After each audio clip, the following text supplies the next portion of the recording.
Thank you, Madam Chair. Thank you to all of our panelists today for being here.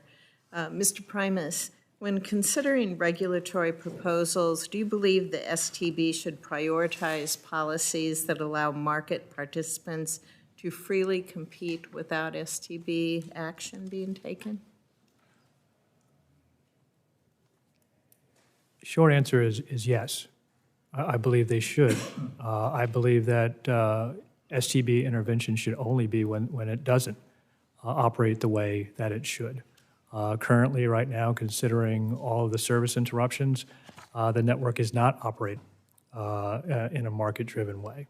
You see low service levels, and you're seeing higher rates for that service.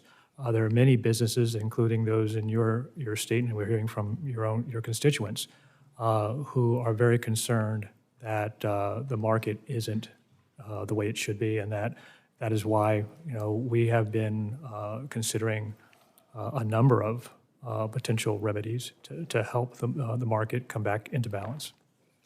We are seeing that, and I know that you have stated publicly that you prefer that railroads work things out with their customers rather than expecting you to solve all their problems. When you're looking at ways to solve those problems, to look at dispute resolutions, what steps do you think the STB can take to encourage the shippers and their customers to be able to come together to do that? Senator, it's sort of like my kids behind me. I always. You are darling, by the way. Thank you. But I always tell them, when they get into arguments or disputes, I said, look, guys, it's up to you to settle those disputes, because you don't want mom and dad to come and settle it for you. Because if you do, we will settle it in a fair and balanced way, but it's probably not the way that you intended. And I actually take that and bring that to the board as well.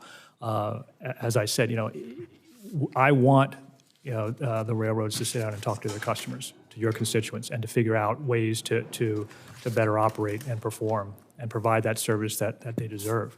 I think the STB is here as, honestly, that backstop, that if that fails, it is our obligation, and it is what Congress intended for the STB to do, to step in and resolve those issues and those disputes and those disruptions in a way that, again, brings fairness and balance back to the network. And I think that's what we do.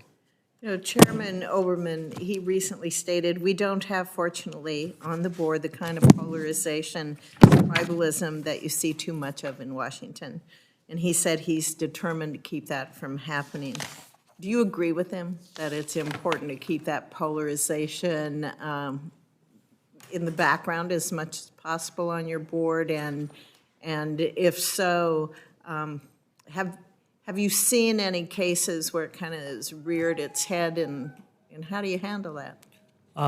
If you had an opportunity to read my written statement, I did mention that in particular, that one of the reasons why I want to return to the board is because it is an atmosphere where we do strive to work together to find commonality on the issues.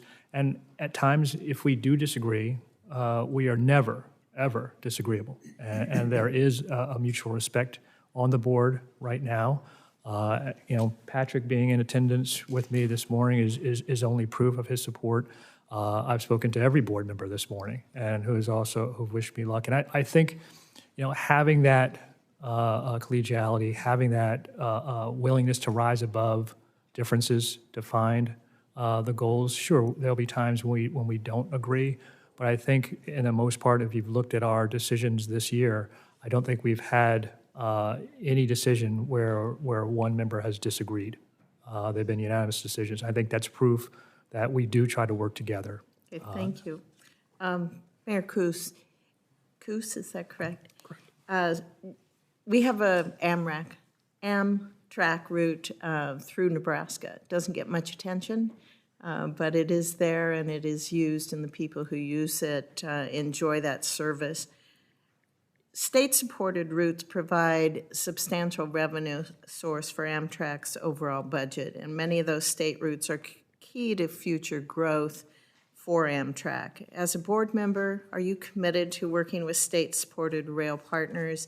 And if confirmed, will you work to improve transparency for Amtrak's cost allocations that are charged to the states?